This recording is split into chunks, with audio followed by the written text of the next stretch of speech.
are going into Lowe's to find some PVC and some 1/4-inch mesh, all the equipment that we need to put together for a sifter.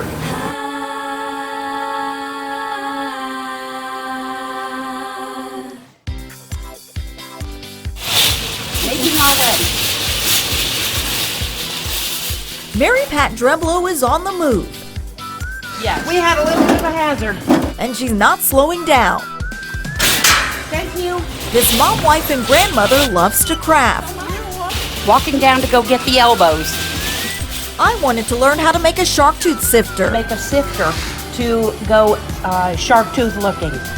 Mary Pat agreed to show me how. And I am needing for 8 of those elbows. 1/2-inch elbows, Give me 2 of these poles that are 1/2-inch. PVC pipe, 1/4-inch galvanized hardware cloth, pool noodles, and zip ties are just some of the items needed. Here we go. Now we're on our way. Are we up there? Now it's time to get to work. Hi. Mary Pat's husband and grandson are helping us out. First, measure 2 12 and 16-inch sections on the PVC pipe.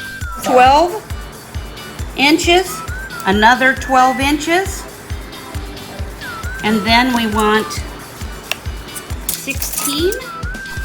Then, use a hacksaw to cut the marked sections.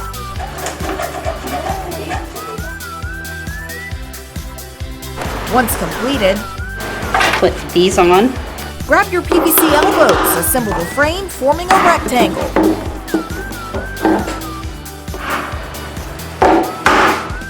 Next, cut a piece of galvanized hardware cloth with pruning shears. 12 by 16 piece.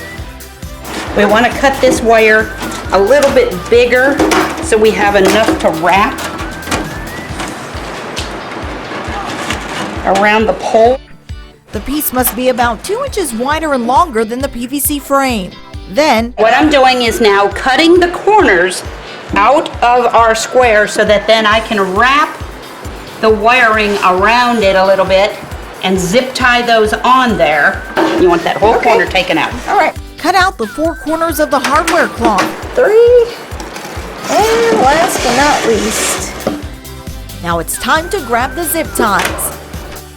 Using the 8-inch zip ties, secure the hardware cloth to the PVC frame. Now we need to pull this really tight around. and then we're coming through here. Mm-hmm. Yeah, that sounds like it's gonna lock. Now we need to just clip all these things off. Okay. Just clipping all the edges. Okay. Cut down the zip ties, leaving a 1/4 to 1/2-inch tail. Now slit the pool noodle. Okay. Now we're just going to start wrapping. We need to try and cover this. Yes. So this needs to pull. Is it coming all the way over? Now, Do we need another one right here, you think? Next, open the pool noodle and wrap it around the PVC frame. Secure each section to the frame using the 13-inch zip ties. Okay. All right. Okay. We're getting there. To navigate the corners, cut a slit on the inside of the noodle at the PVC elbow. Is that tight enough, you think? Make sure the hardware cloth is covered and the zip ties are tightly secured. You can take a lighter also and melt this down just a tad. So Trim down the zip tie tails, leaving about a 1/4 inch exposed. Avoid sharp edges by melting down the tail of the zip ties with a lighter. Thread rope through one side of the hardware cloth. Then secure a carabiner to your belt clip. Time to sift for some shark teeth. On this episode of Let's Craft, I'm Shayla Reaves.